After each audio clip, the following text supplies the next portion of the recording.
pessoal, sejam muito bem-vindas, muito bem-vindos a mais uma edição do podcast Ala Esquerda. Chegamos ao número 24, o quarto em 2020.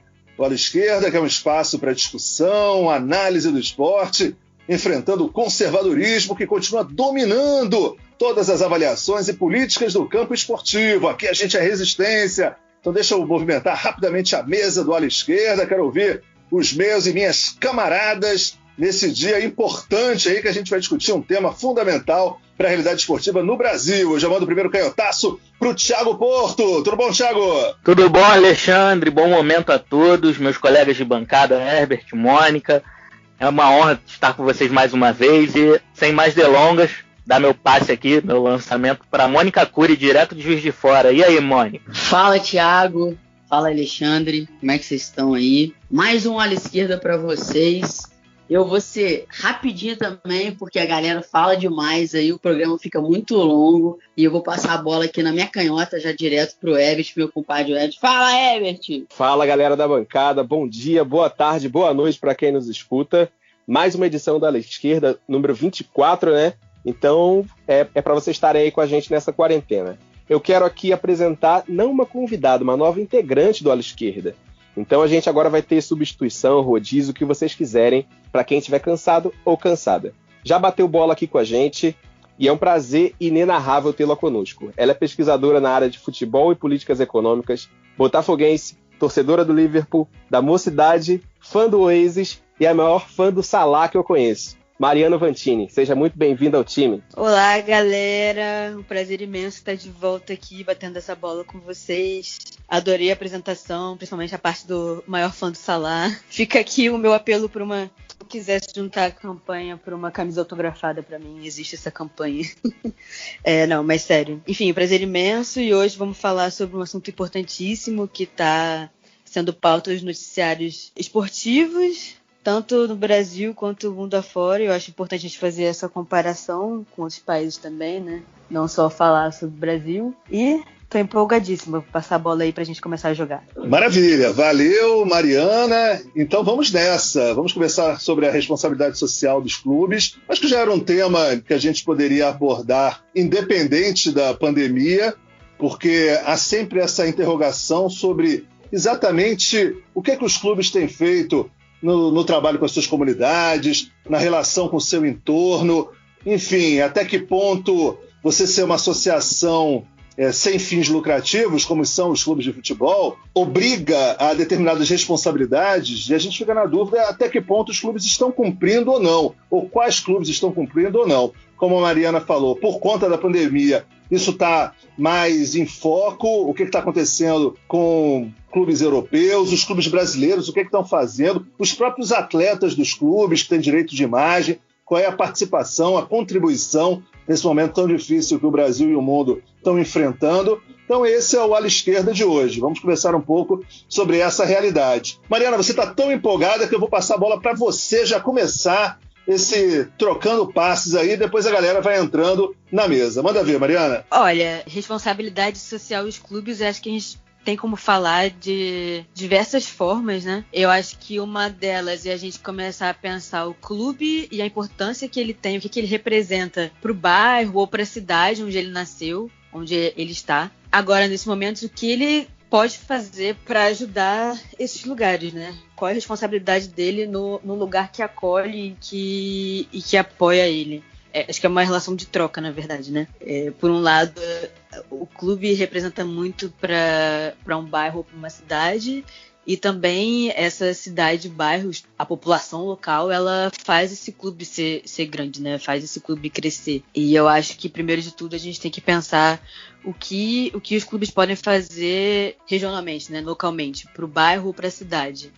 Bom, a gente tem visto alguns clubes se oferecerem estádios para fazer leitos hospitalares, emergenciais. Além disso, muitos clubes têm feito campanhas de doação em parceria com instituições de caridade e ONGs. Aí a gente tem os jogadores também. Alguns deles têm doado para o sistema público de saúde, ou enfim, para ajudar na prevenção da pandemia.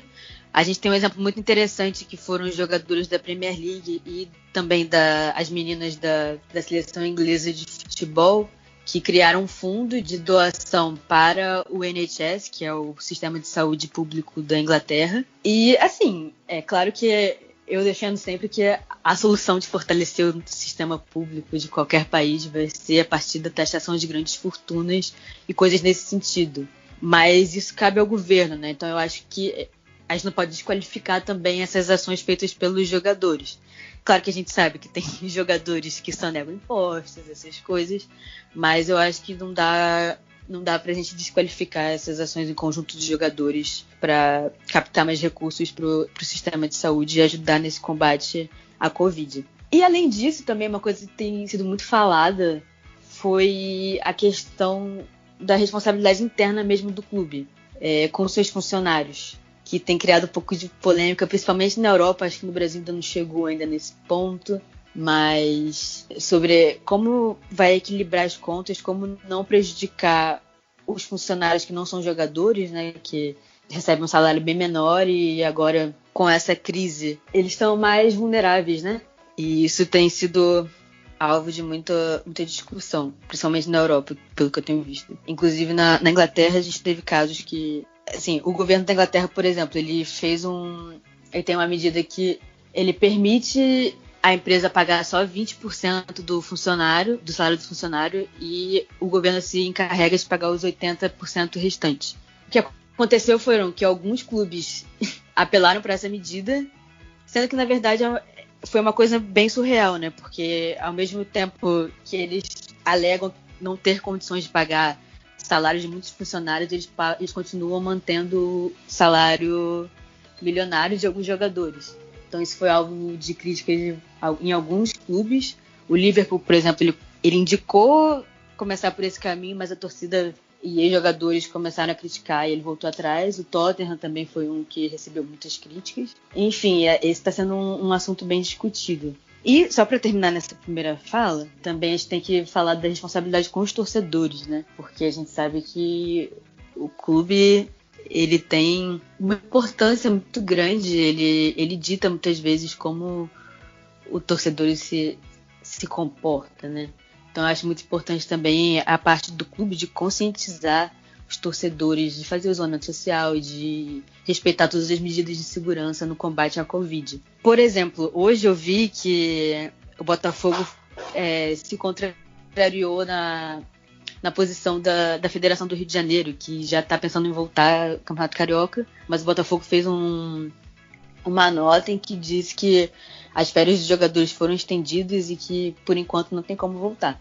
Então, acho isso importante até para conscientizar os torcedores que acompanham o clube como é importante seguir as medidas de segurança, né? É isso, Mariana, é isso. E é importante tanto os jogadores e os clubes contribuírem com doações, com o que puderem, porque a gente sabe que alguns jogadores ganham muito dinheiro, têm condição de ajudar bastante, e os clubes também. Mas é importante também que os clubes e os jogadores contribuam com a postura, né? Eu lembro que quando começou essa história de começar a quarentena, de cancelar os eventos, alguns clubes ficaram relutantes, não queriam que parasse os campeonatos aqui no Brasil e na Europa e no mundo inteiro. E eu lembro de alguns jogadores que foram muito firmes, dizendo que sim, que tinha que parar, que o coronavírus é algo sério e que eles estavam ali expostos, e os torcedores estavam expostos. Eu lembro do Leandro Castan, do Vasco, dando uma entrevista criticando na época o Witsel, que bem no comecinho, agora o Witsel está sendo bem firme em relação ao isolamento, mas no início ele não queria que os eventos parassem. E eu lembro de uma crítica que o Witsel queria que o Campeonato Carioca continuasse com portões fechados, e o Leandro Castan falando que protege os torcedores, mas os jogadores não são gente. É importante que o meio do futebol esteja firme também, esteja respeitando o isolamento, que os jogadores estejam conscientes, que não fiquem fazendo live com um monte de gente, fazendo festa em casa, fazendo churrasco, que os jogadores e os clubes deem um exemplo mesmo para a sociedade, né, Mônica? Com certeza, Thiago. E já que vocês mencionaram essa parte mais dos clubes e tal, eu quero passar alguns dados aqui sobre essa relação entre clube e união, assim, sabe? Porque assim que o Covid entrou no Brasil e as medidas de quarentena, medidas protetivas começaram a ser tomadas por governadores, prefeitos e tudo mais, a Procuradoria-Geral da Fazenda Nacional decidiu suspender a cobrança de dívidas ativas da União por 90 dias para os clubes brasileiros. E mais ou menos 26 instituições das séries A e B foram beneficiadas com isso. Por que eu estou falando isso, assim?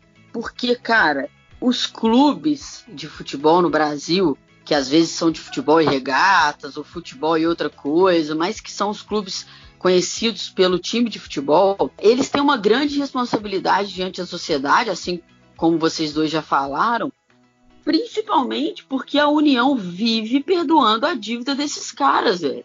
A União vive passando a mão, né, para falar na linguagem popular, passando a mão na cabeça deles, de todos os clubes, dos clubes grandes.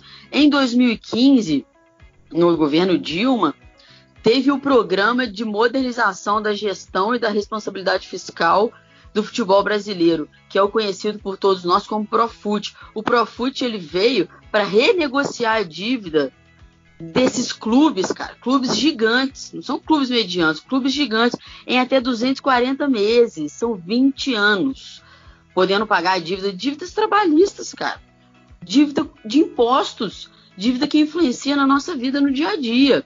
Sabe, dívida que podia estar com essa grana fazendo um monte de ação aí pela saúde, fomentando o SUS ali, né, dando uma base para tudo isso. E essas dívidas que serão pagas em 20 anos, descontando 70% das multas e 40% dos juros, além de isentar os encargos legais. Cara, quem que ganha isso nesse país? E a contrapartida para os clubes era basicamente estar em dia com os tributos, estar em dia com os impostos. E nem assim os grandes clubes brasileiros conseguiram, porque já estão todos com dívidas novamente.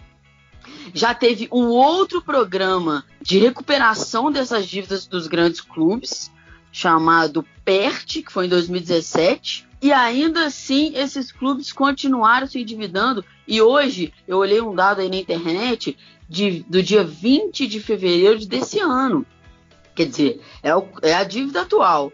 Os clubes devem 5,3 bilhões para a União. 5,3 bilhões para a União. 3 bilhões desse 5,3 é de dívida não previdenciária, 2 bilhões previdenciária e esse 0,3 aí de fundo de garantia. Cara, sabe? Então, assim, não dá para aceitar menos do que tudo que eles podem fazer para ajudar o SUS, para ajudar o sistema de saúde, para ajudar a população, para ajudar os bairros ali no entorno, como a Mariana falou. Não dá para aceitar menos, não dá para aceitar pouco, porque passam-se anos e anos, a dívida desses clubes só aumenta e a União está sempre perdoando a dívida desses clubes. Não é isso, Herbert? Com certeza, com certeza.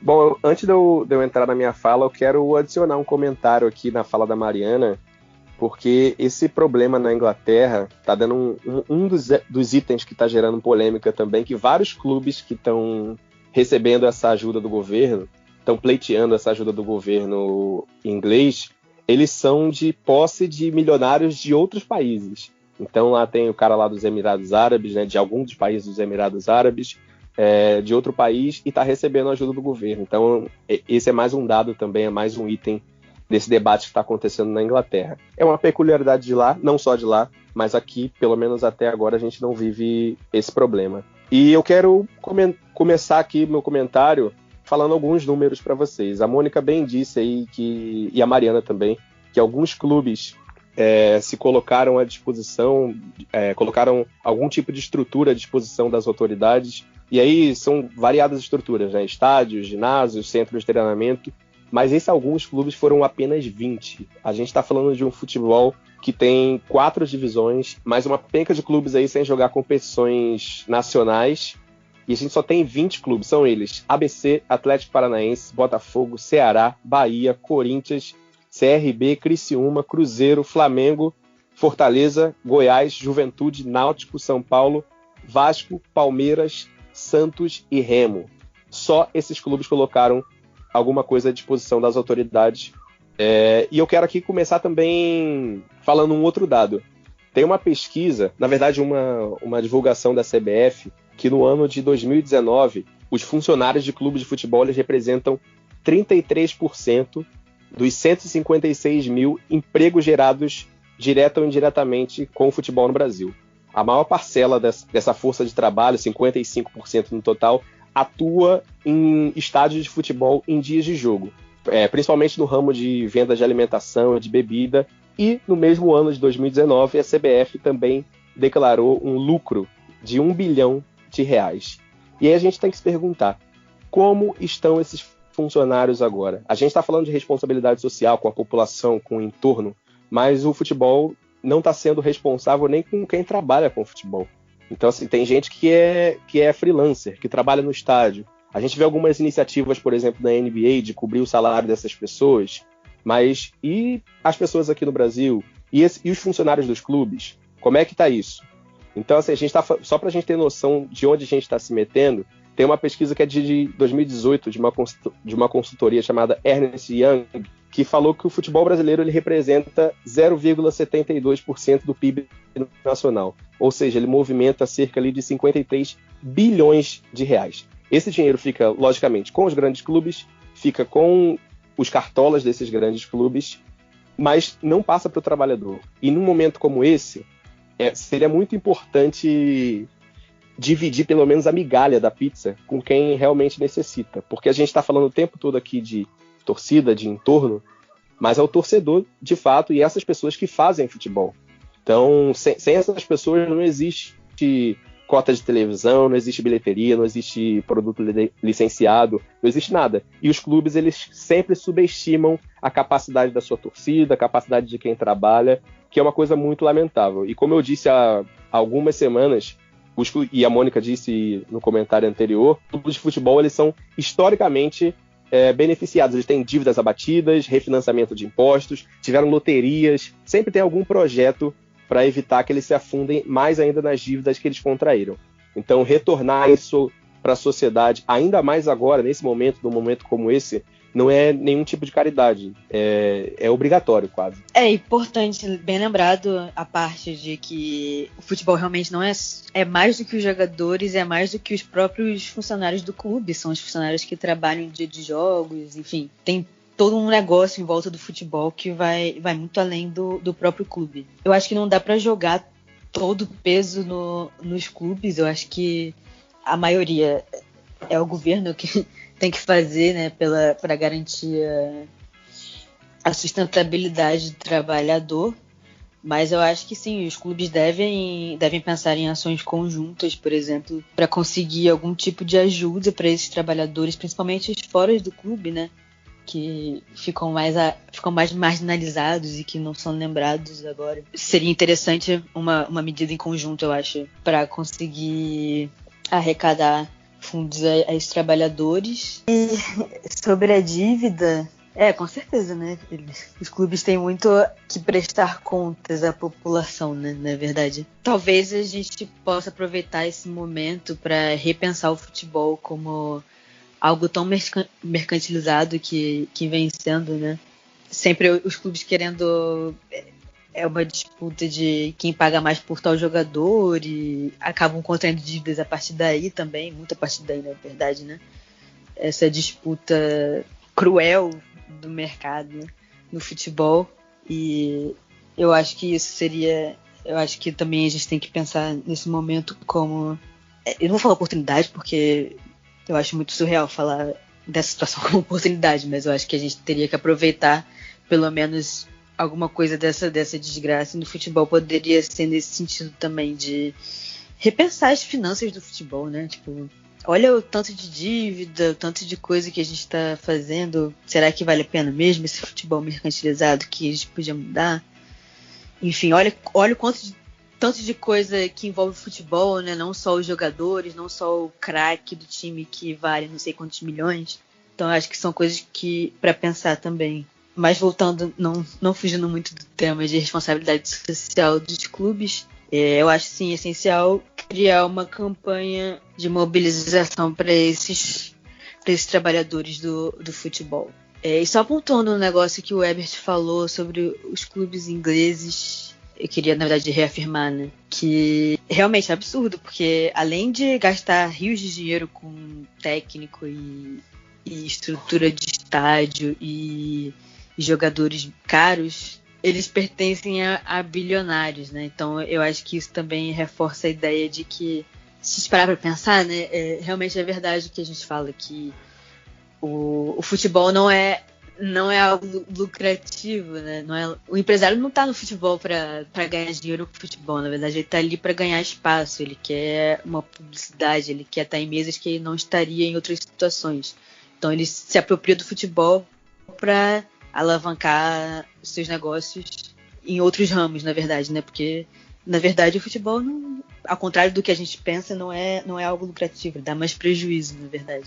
É o soft power, né? É soft power, total. Enfim, só para pontuar essa questão também, que eu acho importante. Deixa eu entrar nessa também. Eu concordo que não vão ser os clubes de futebol que vão resolver essa situação terrível que a gente está vivendo nesse momento, mas eu acho que agora é uma oportunidade de repensar um monte de coisas, né? Já pensando no pós-pandemia. O que vai acontecer com essa sociedade? Se a gente deixar, ela vai ficar pior do que já era antes da pandemia. Porque é só as sinalizações que a gente vê. Ontem, na contramão de tudo que é o bom senso, o governo brasileiro, a elite política brasileira no Congresso, aprova a diminuição dos poucos direitos trabalhistas que a gente tem no Brasil. Então, se deixar com essa elite atual, não vai mudar nada, ao contrário, vai piorar as coisas.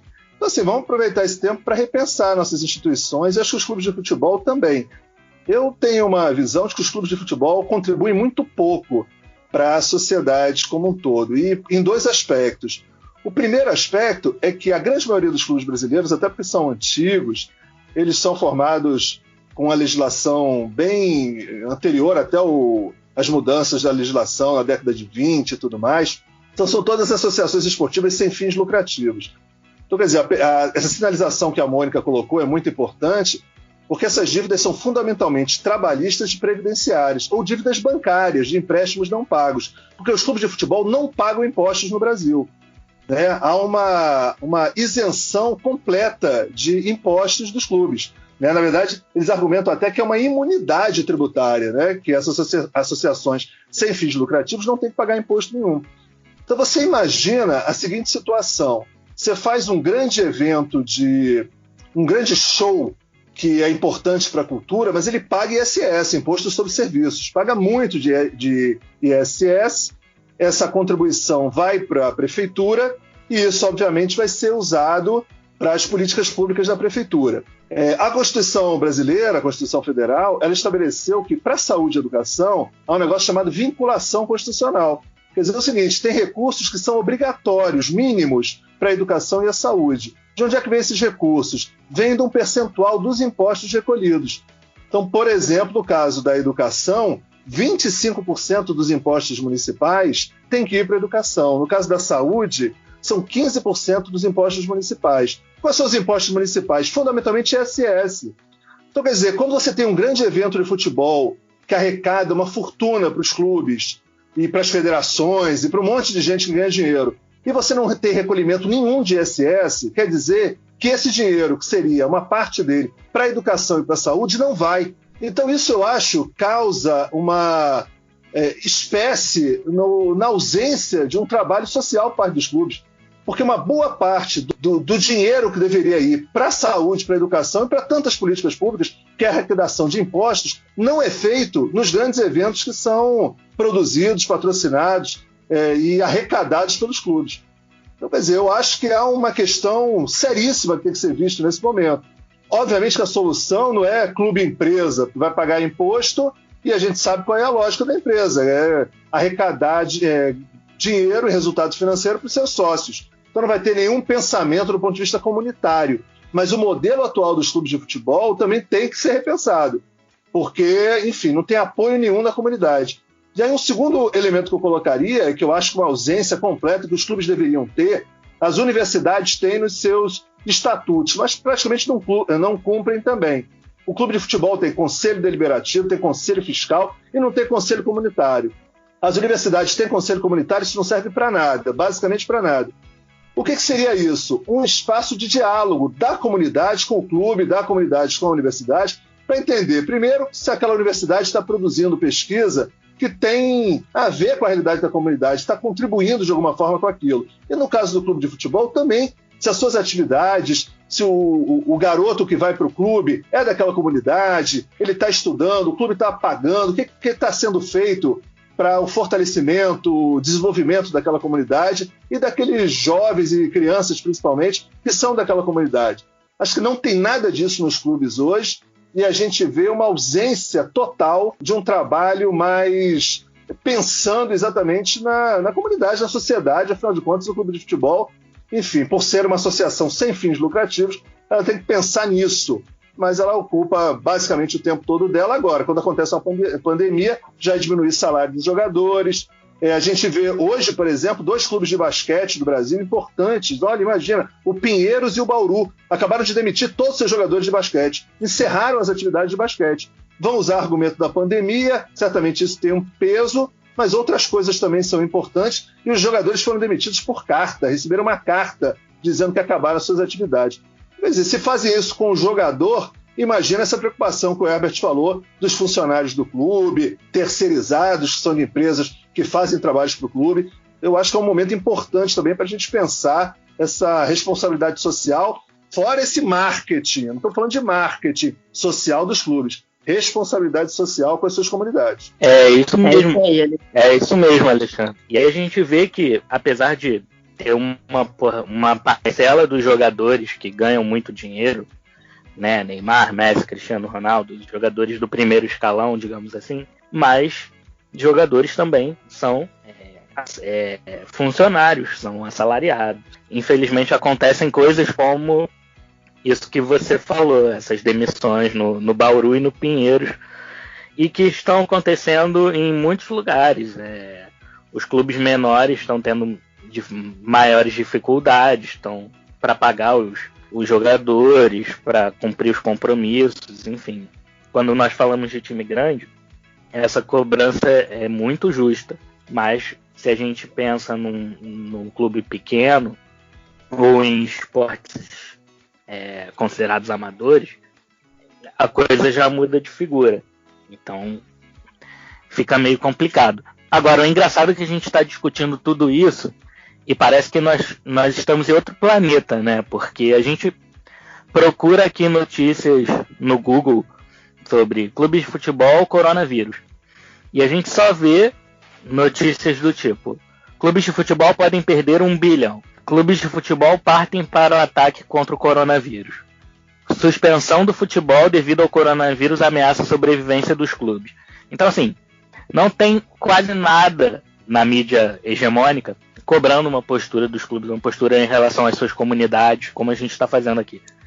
Parece que nós caímos de paraquedas, porque é inacreditável a abordagem da mídia hegemônica em relação a isso. É sempre essa questão de que os clubes têm que ser ajudados como se já não fossem muito ajudados, como a Mônica bem frisou brilhantemente aqui no programa. E é isso, os clubes fazem muito pouco. Um clube do tamanho do Flamengo, do Atlético Paranaense, do Botafogo, do Fluminense, do São Paulo, do Corinthians, simplesmente disponibilizar o estádio é ótimo, mas é pouco. E as pessoas ainda tratam esses dirigentes, esses cartolas, como se fossem assim, heróis, por estarem fazendo o mínimo. A gente está vendo o que essas negociações com os jogadores, que por mais que ganhem um salário bom, muito maior do que a maioria de nós enquanto população, até eles estão sentindo cortar na carne. Cortando. Agora, vê se vai cortar o salário do presidente do clube, você vai diminuir o salário do diretor de futebol. Não, primeiro vai ser dos jogadores. Então, essa lógica capitalista, ela funciona muito também na hierarquia do clube e na relação do clube com a sociedade. Os funcionários de clube estão passando por muitas dificuldades, as pessoas estão tendo que fazer vaquinha para eles receberem salário, jogadores fazendo vaquinha. E assim, a gente vê que o governo vai ter uma lógica neoliberal igual a que tem na sociedade. O dinheiro para socorrer o clube, o Flamengo, o Corinthians, o Grêmio, que seja, vai ir muito mais rápido do que o dinheiro para socorrer um funcionário ou as famílias que dependem ali daquele clube ou as comunidades do entorno. Infelizmente é assim que funciona. Infelizmente é assim que funciona. E aí eu ressalto também que os clubes que têm toda essa estrutura e essa possibilidade de fazer mais estão ficando aquém, na minha opinião, né? Enquanto que, por outro lado, as torcidas organizadas, pelo menos as que eu acompanho mais, que eu tenho notícia, estão se mostrando muito mais sensibilizadas com tudo isso, estão se organizando, angariando fundos, assim, alimentos para ajudar a população no entorno do clube que está precisando, que às vezes, aqui em Juiz de Fora, por exemplo, tem alguns clubes aqui, as sedes são em locais, em bairros de quase periferia, assim. Então tem uma galera ali que está precisando de ajuda. E quem que está ajudando é a torcida organizada do clube, daquele clube que mora ali naquele bairro, né? E essas torcidas organizadas que muitas vezes são, pela mídia, são consideradas a galera marginal, a galera da briga e tudo mais. E estão aí, super ajudando, né? Eu confesso que eu fiquei até um pouco surpreendida com o Fluminense no início dessa pandemia, que foi um dos primeiros clubes a dizer, falou, eu quero assegurar a saúde aqui dos meus atletas, pelo menos pensando nisso, né? Os meus atletas e os meus funcionários aqui, quero fechar o clube, não acho que tem que ter jogo e tudo mais. E está sendo uma resistência também nesse momento que a FERJ quer voltar com os jogos. O Fluminense está ali dizendo que por ele não, sabe? Pelo menos isso. Mas é muito pouco. Como eu falei na primeira fala, que é muito pouco. E aí eu queria dizer do cenário aqui em Juiz de Fora, aqui na cidade, nós temos no momento 2 clubes com times de futebol assim, que estão disputando torneios nacionais, né, que é o Tupi e o Tupinambás. Não são 2 clubes grandes, né, nem todo mundo conhece, mas são 2 clubes que têm torcida aqui, que têm um acesso à mídia e tudo mais. E sabe o que eles estão fazendo para ajudar a sua torcida, os seus funcionários, ou a população no geral aqui da cidade? Nada. Eles não estão fazendo nada. Ao contrário das torcidas organizadas, que eu já frisei aqui no início da minha fala. E totalmente ao contrário, eu preciso falar disso aqui, apesar de não ter a ver, com a Universidade Federal de Juiz de Fora e os colégios públicos da cidade, que estão, além de se disponibilizando o local deles ali para... Tem 2 colégios, 3 aqui na cidade, que se tornaram abrigos para a população de rua da cidade. Porque essa população de rua, onde que elas vão ficar? Vai para casa, fica em casa. Mas a população de rua, que casa que elas vão ficar? O local que elas estão achando, que eles estão encontrando para resolver isso, são escolas públicas. A Universidade Federal de Juiz de Fora, além de ajudar nos testes para o Covid, está desenvolvendo todas as práticas biológicas que pode para ajudar em tudo isso, a Faculdade de Arquitetura daqui também está fazendo máscaras para o pessoal da saúde, máscaras de plástico, assim, que quase que é 100% intransponível o vírus ali nessas máscaras, sabe? Então, assim, aqui na minha cidade, o que eu posso afirmar para você é que as dependências públicas, elas estão muito mais à disposição do que qualquer dependência particular aqui nessa cidade. Principalmente os clubes de futebol, que aqui em Juiz de Fora não tem feito nada. E aí também, Thiago, quando você fala, os jogadores de futebol são funcionários também e tal. Aqui em Juiz de Fora, nos clubes, realmente eles ganham pouco. Os jogadores aqui não são estrelas. Mas esses caras que são estrelas, eles não são funcionários, eles são empresa, né? Eles são empresa e foi uma vergonha o Neymar com seus amiguinhos fazerem uma vaquinha para ajudar o SUS. Quer dizer, eles fazem campanha aí de camisa, vendendo, sorteando camisa e tudo mais, e fazer vaquinha. Quer dizer, no final das contas é a gente que está botando nosso dinheiro. É o torcedor, não é ele, cara. Que isso? E aí os clubes nessa hora também têm muita culpa, porque eles querem formar atletas super, ultra, mega power atletas, mas não estão formando seres humanos. Saca? Isso também é uma coisa que o Alexandre falou muito bem na fala. A gente precisa rever, né, como que os clubes estão fazendo com tudo isso, porque tem que formar ser humano, cara. Porque não dá para formar um Neymar, o cara é estrela, joga muito, é o melhor da seleção brasileira, mas não tá a fim de pagar imposto. Sabe? Só nega. Que isso? O cara tem dinheiro para jogar pro alto e tá sonegando em imposto? Então, assim, eu fico revoltada com esses caras que são empresa e com os clubes de futebol, que eu acho que eles podiam estar fazendo muito mais. Bom, eu quero trazer outros pontos aqui para a mesa, outros pontos para debate, mas primeiro eu quero apresentar a discrepância que a gente tem, principalmente no futebol nacional, que a gente conhece um pouco mais, que enquanto a gente tem clubes reduzindo o salário de atletas, com uma certa incerteza se vai pagar funcionários, clubes demitindo funcionários, como foi hoje com o Pinheiros, a gente tem outros clubes renovando contratos milionários sem fazer nada pela população, né? E renovando contratos milionários em tempo de coronavírus. Né? Então a gente tem o Flamengo aí discutindo se vai renovar ou não o contrato do Jorge Jesus, mas a gente tem outros exemplos de gente que não está nem aí e gastando dinheiro a rodo. Eu elenquei aqui algumas possibilidades que talvez a galera que escute, o torcedor fique pensando, mas meu clube não tem dinheiro, como é que ele pode ajudar? Cara, a doação financeira, a gente sabe que não é uma realidade para todos, mas é algo que muitos clubes poderiam fazer. Mas há também a possibilidade de campanhas de arrecadação e doação de mantimentos, isso não é uma coisa difícil de se fazer. Se a gente parar para pensar, todo tipo de crise, de enchente, enfim, os clubes fizeram isso, era um momento que dava para fazer isso, e são pouquíssimos os que estão fazendo. Mas para mim, cara, uma das coisas que aí a gente vai bater muito no que a gente trata como responsabilidade social. Responsabilidade social quase sempre é tratada como marketing digital, como o Alexandre pontuou. É quase uma responsabilidade social empresarial, né? Só é na rede social. Mas, cara, nesse momento, tem várias instituições fazendo trabalhos fantásticos, ajudando várias pessoas, e esses clubes poderiam usar o alcance que eles têm, as redes sociais que eles têm, que eles têm, de canal de YouTube, de Twitter, para apadrinhar, para fortalecer essas instituições. Aqui me vem na cabeça agora, por exemplo, a CUFA, a Central Única das Favelas aqui do Rio, que está fazendo vários trabalhos, está arrecadando vários alimentos para levar para os subúrbios, para as favelas, e você não tem nenhum clube apoiando a CUFA.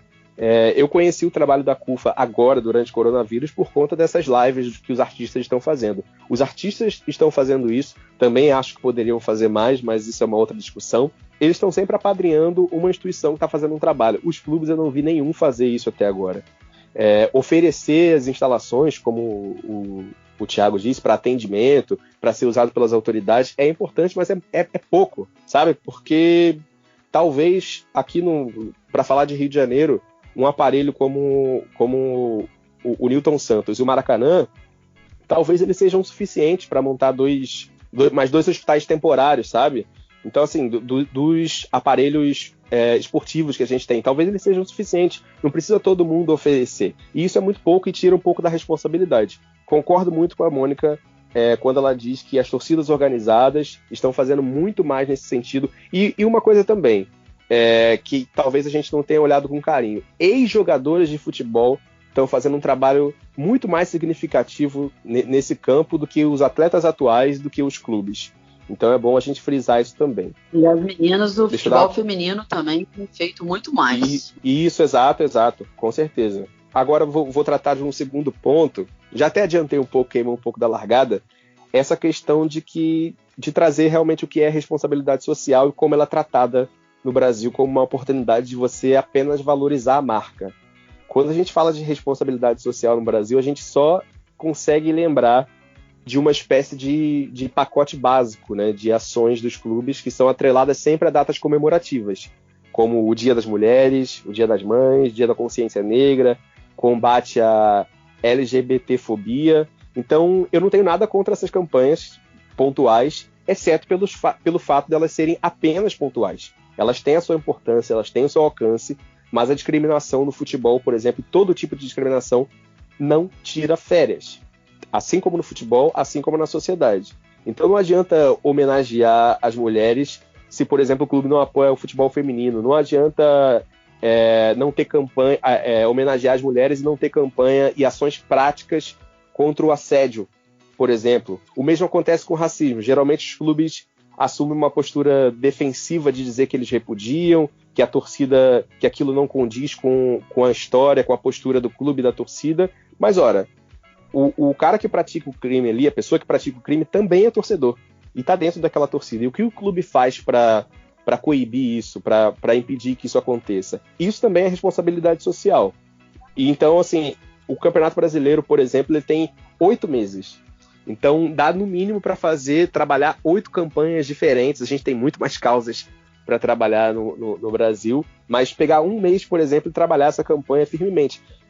Panfletos, telões, tudo de comunicação que tiver à disposição para trabalhar a questão da responsabilidade social. Quando fica só no tweet, é importante, mas é insuficiente. Quando fica só no YouTube, é importante, mas é insuficiente. Então, responsabilidade social tem que ser muito mais do que só na rede social, tem que ser na prática. Nossa, eu concordo com tudo que vocês falaram agora sobre o que a Mônica falou. Cara, eu acho que isso é um resultado, né, do que a gente tem visto da formação de jogadores como produto de venda, não como jogadores em si. Às vezes a manchete chama mais atenção pelo fato de ser o jogador mais caro da história e não pelo jogador com melhor desempenho, né? E eu acho que, enfim, toda essa postura que eles estão tendo agora é uma consequência de tudo isso, dessa mercantilização do futebol em geral. Assim, não me surpreende tanto essa ausência dos clubes no Brasil, que eu vou falar do meu clube, por exemplo, o Botafogo. É um clube que, quando alguns ídolos do clube passaram por dificuldades, o Botafogo fez muito pouco para ajudar. Se resumiu a uma vaquinha, ou, enfim, foi uma coisa que me deixou muito triste. Por exemplo, recentemente teve o Manga, que precisava de doações, estava passando por dificuldade de saúde e tal. Assim, não me surpreende, porque não vejo faz tempo atitudes de responsabilidade social dos clubes. E, como a Hermes falou, tem que ser uma coisa mais constante, né? Não só campanha publicitária. É importante, eu acho muito importante ter campanha publicitária nos estádios e redes sociais, mas tem que ter uma coisa mais efetiva.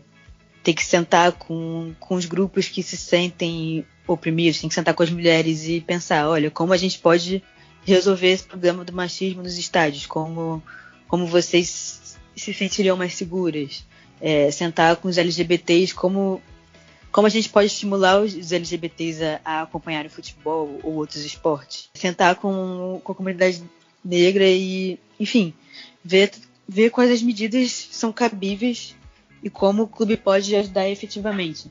Então eu acho que essa situação que a gente está agora da Covid só fica mais evidente de como os clubes são fracos nessa questão de responsabilidade social. E um paralelo que a gente pode fazer também é no Rio de Janeiro com as escolas de samba, que se mostraram muito mais efetivas produzindo máscara e distribuindo cesta básica, coisa que até o Herbert falou que os clubes poderiam fazer, que não envolve necessariamente a doação de dinheiro por parte do clube, poderiam organizar essas doações, e que as escolas de samba têm feito e os clubes no Rio de Janeiro pelo menos não têm feito. E é muito triste, né? Porque eu acho que também evidencia um distanciamento do clube da sua raiz. porque ele não está tão conectado assim com o bairro, com a cidade que ele cresceu.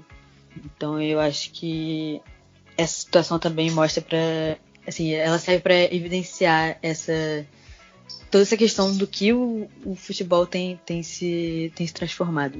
Então, já estamos na reta final do nosso programa. Só queria colocar 2 questões muito rapidamente da minha despedida, que fica aí para desdobramentos em outros temas aqui no Ala Esquerda. Primeiro, é um pouco isso. O que acontece com os clubes grandes que hoje não tem mais nenhuma relação com uma comunidade especificamente? Você pega um clube como o Flamengo, quer dizer, o Flamengo hoje é um clube, está na Gávea, ele é um clube que levou a maior parte da sua estrutura para a Barra da Tijuca, perto de onde moram os seus dirigentes.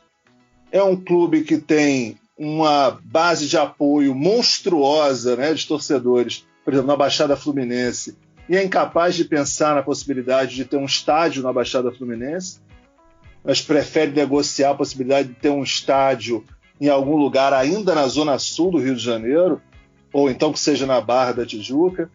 Quer dizer, com que comunidade esse clube dialoga hoje em dia? Nenhuma, assim, não tem uma comunidade próxima. Isso é uma questão que tem que ser pensada também, né?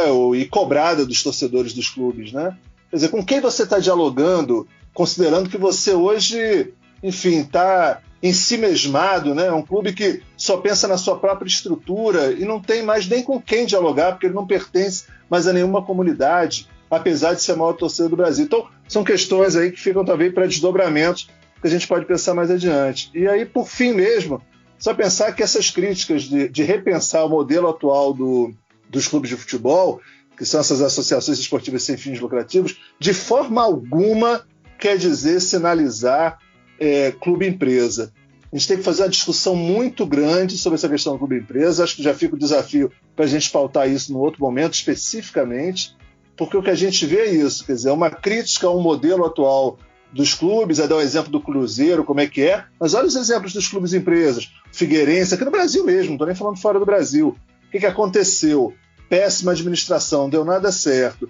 E além disso, para todos aqueles que ficam apontando o dedo para o serviço público brasileiro, para o Estado brasileiro, dizendo, olha, como o serviço público brasileiro é corrupto, não sei o quê, só lembrar, olha, a corrupção precisa de 2 lados, tem o corrompido e tem o corruptor.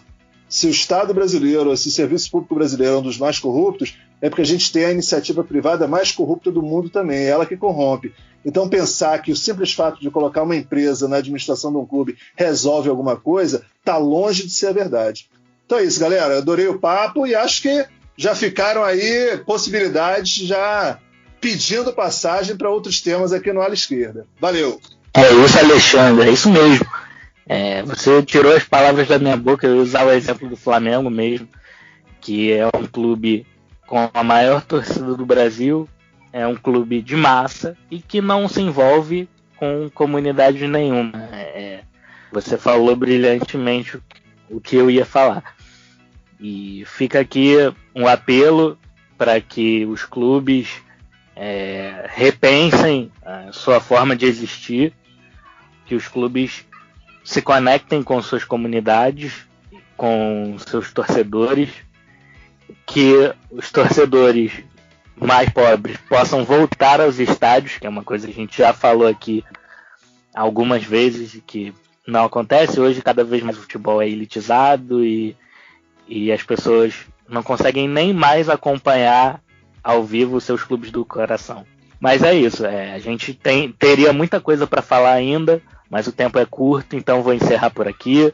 Foi ótimo papo, adorei e até a próxima. Valeu, galera. É isso. Eu vou encerrar minha participação aqui dando uma notícia que a galera que está ouvindo a gente com certeza já vai saber na hora que está ouvindo, mas vou dar aqui porque eu acho que precisa ficar registrado nos áudios do Ala Esquerda que o nosso presidente da República acabou de demitir o nosso ministro da Saúde aí, por isso é que a gente demorou a começar a gravar hoje, porque as panelas estavam batendo por conta disso, ele foi demitido. E vou dizer assim que a gente tem inúmeras críticas ao futebol, aos clubes, a tudo isso, Mas, puta merda, eu tô sentindo uma falta danada do futebol na televisão, do Fluminense, de ficar torcendo que nem maluco. Pirei mais ainda, porque agora eu acompanho os jogos que já passaram, que já sei o resultado e eu sofro do mesmo jeito, eu xingo o jogador, xingo o técnico. Então, assim, volta ao futebol, pelo amor de Deus. Mas é isso, até semana que vem, galera. Foi ótimo estar aqui com vocês novamente, sempre. Beijos e Herbert, passa as nossas redes sociais aí pra galera. Claro, já estava engatilhado, Mônica. No Twitter, @alaesquerda7, Instagram, @ala_esquerda7. Gostei muito do papo, só queria ressaltar uma coisinha, principalmente em cima do que a Mariana falou, quando ela fala desse descaso, desse descuido, da não preocupação do Botafogo com os seus antigos ídolos, e até dos outros clubes também, e principalmente nesse momento que a gente vive, a gente só consegue perceber que a realidade demonstrada ali em The English Game não está tão distante. Então eu vou passar para a Mariana agora para ela dar o tchau dela e depois ela passa para o Alexandre para a gente encerrar. Valeu, até semana que vem. É isso, galera. Eu tô com saudade até dos meninos jogando pelada na rua. Futebol faz uma falta danada. E a gente discute para melhorar mesmo, né? A gente não discute futebol porque a gente não gosta, a gente discute porque a gente quer o futebol na sua essência de volta, né? E a gente quer ele sempre melhor e sempre mais acolhedor para todas as pessoas. E é isso, gente. Muito bom o papo. Espero que os nossos ouvintes também adorem e interajam com a gente. Adorei, muito obrigada a todos e até semana que vem. Muito bem, gente. Vamos encerrando por aqui o programa 24 do Ala Esquerda. E aí, com essa notícia que a Mônica já colocou, podemos ter momentos muito piores ainda para a realidade brasileira. Então, vamos seguir aqui fortalecendo a nossa rede, fazendo esse bom combate, divulgando as nossas ideias, divulgando forças, porque o momento da virada vai chegar. Esse momento da virada vai chegar. Beleza demais, galera. Vamos nessa? Valeu, tchau, tchau. Vamos nessa. Vamos bater panela. Tchau, tchau. Valeu. Tchau.